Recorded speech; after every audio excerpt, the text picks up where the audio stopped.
नमस्कार, मी मानसी. देवाची किचनमध्ये आज आपण कोबीच्या कुरकुरीत अशा वड्या बघणार आहोत, ज्या 6 ते 8 दिवस सहज टिकतात आणि संध्याकाळच्या छोट्या बुकेसाठी हा उत्तम पर्याय आहे चहासोबत. जे बाहेरून कुरकुरीत आणि आतून नरम असतात आणि अजिबात तेल पीत नाहीत या वड्या. तर खूप सोपी पद्धत आहे. तर कशी बनवायची ती आपण लगेच सुरुवात करूया. तर लागणारे साहित्य आपण इथे बघूया. इथे आपण अर्धा किलोचा मोठा असा भरगच्च कोबी घेतलेला आहे. कोबी जेव्हा कधी तुम्ही मार्केटमधून घ्याल ना, तर एक गोष्ट नेहमी बघा की तो हिरवागार असला पाहिजे. सफेद रंगाच्या कोबीला खूप उग्र वास असतो. आता कोबी ताजा होता, त्यामुळे मला बरीच श्रम करावे लागले कापताना. तर मी चाकू छोटा घेतला, त्यामुळे मला जरा ताकद लावूनच हा कोबी कापावा लागला. तुम्ही जर असा घेत असाल तर तुम्ही विळीवर कापून घ्या किंवा मोठा चाकू घ्या आणि त्याचा देठ आहे तो अशा पद्धतीने आपल्याला काढून घ्यायचा आहे. 2 तुकडे करून आपल्याला बारीक किसणीवरती हे छान किसून घ्यायचंय. बारीक जाड किसू नका, त्यामुळे तो टेक्स्चर येणार नाही वडीला. तर बारीक असं आपल्याला किसून घेतल्यानंतर इथे आपण एक वाटण करणार आहोत. त्यासाठी आपण 7 ते 8 हिरव्या मिरच्या घेतल्या आहेत. ह्या कमी तिखटाच्या आहेत. त्यामध्ये 7 ते 8 लसूण पाकळ्या घ्यायच्या आहेत आणि अर्धा इंच आलं टाकून 1 मोठा चमचा आपल्याला यामध्ये धणे टाकायचे आहेत. आता इथे तुमच्याकडे बडीशेप असेल तर आवर्जून 1 मोठा चमचा टाका. माझ्याकडे नव्हतं म्हणून मी टाकलं नाही, पण तुमच्याकडे असेल तर आवर्जून तुम्ही ह्या वाटणामध्ये टाका आणि पाणी न टाकता ह्याची एक पेस्ट बनवून घ्या या पद्धतीने आणि साईडला तयार करून ठेवा. आता मी मिक्स व्यवस्थित करता यायला पाहिजे म्हणून मी परात घेतलेली आहे. त्या परातीमध्ये आपण किसलेला सर्व कोबी घ्यायचा आहे या पद्धतीने. आता मोठी परात घेतल्यामुळे व्यवस्थित मळता येतं, छान एकजीव होतं सगळं मिश्रण. त्यामुळे मी मोठी पसरट अशी परात घेतलेली आहे. इथे मी 3 मोठे चमचे ज्वारीचं पीठ टाकलेलं आहे. तर मोठ्या आकाराचा किंवा वाटी असेल तर 3 मोठ्या वाट्या आपल्याला इथे ज्वारीचं पीठ टाकायचं आहे. त्यावरती 1 मोठा चमचा इथे मी तांदळाचं पीठ टाकलेलं आहे आणि 2 मोठे चमचे इथे मी बेसन पीठ टाकलेलं आहे.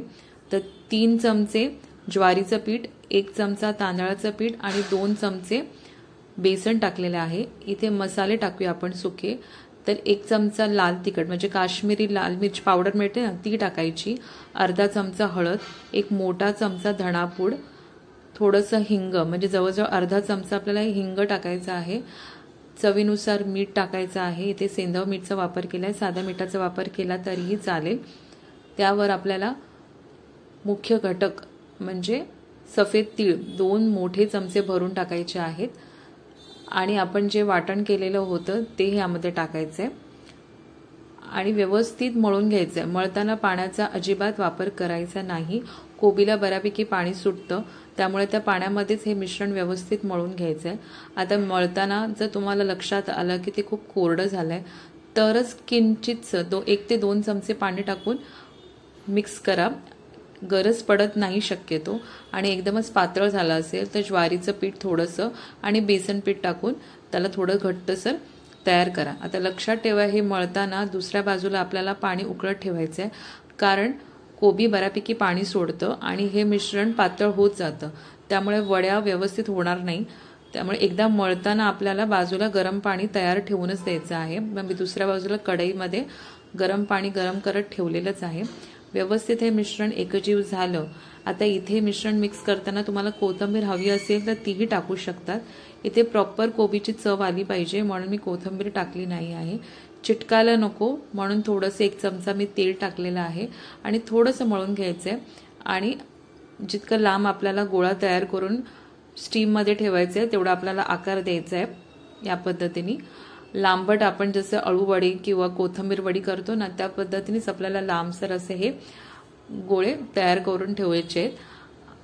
एकदा सगळे तयार झाले की आपल्याला चाळणी जी असते त्या चाळणीला व्यवस्थित तेल लावून घ्यायचंय आणि हे गोळे ठेवून द्यायचे.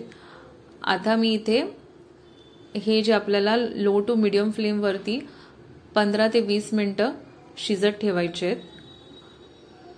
जरा थोडासा गॅप ठेवा ना, ते चिटकतात एकमेकांना. आणि हे बघा, दुसऱ्या बाजूला मी छान असं गरम करून ठेवलंय पाणी. त्यामध्ये स्टँड ठेवायचं आहे आणि हे मिश्रण ठेवून द्यायचे, ही वडी ठेवून द्यायची आहे आणि छान 15 ते 20 मिनिटं लो टू मीडियम फ्लेवरती व्यवस्थित शिजू द्यायची आहे. घाई करायची नाही, कारण का 3 प्रकारची आपण पिठं इथे टाकलेली आहे. इथे खरं तर एक स्टेप राहून गेली दाखवायची, जी स्टीम झाल्यानंतर आपल्याला ह्या वड्या थंड करून घ्यायचे. आता इथे तुम्हाला दिसेल की थोडंसं चाकूला लागलंय मिश्रण, कारण मी घाई केली. हे मिश्रण खरं तर गरम होतं, गरम असतानाच मी कापलं, कारण मला थोडी घाई होती, मला बाहेर जायचं होतं, म्हणून मी जास्त थंड करत बसली नाही. तुम्ही घरी घाई करू नका. पूर्ण मिश्रण थंड झाल्यानंतर त्याची तुम्हाला आवडीनुसार कापं करा. पातळ केली तर जास्त कुरकुरीत होतात, जाडसर केली तर थोडी मऊसूत होतात या वड्या. तर आणि छान गरम कडकडीत तेल करा आणि या वड्या सोडा. सोडल्यानंतर पटकन जारा त्यामध्ये टाकू नका. 1 ते 2 मिनिटं छान असं सेट होऊ द्या तेलामध्ये. पटकन जारा टाकल्यामुळे तुटू शकतात त्या वड्या आणि टेक्स्चर छान येणार नाही. तर 1 ते 2 मिनिटांनंतर अलगद आपल्याला हे सोडून घ्यायच्यात वड्या. छान असा तांबूस रंग आल्यानंतरच आपल्याला या वड्या काढायच्या, तेव्हाच या वड्या कुरकुरीत होणार. तर असा छान रंग आला की आपल्याला टिश्यू पेपरवरती काढून घ्यायचंय. चटणी सोबत, सॉस सोबत किंवा काहीच नसेल तर चहा सोबत 1 नंबर लागतात ह्या राव. तर नक्की करून बघा आणि मला सांगा तुमची रेसिपी कशी झाली आहे ती. आणि आवडली असेल तर नेहमीप्रमाणे लाईक, शेअर आणि सबस्क्राईब करायला विसरू नका. लवकरच भेटू पुढच्या रेसिपीमध्ये.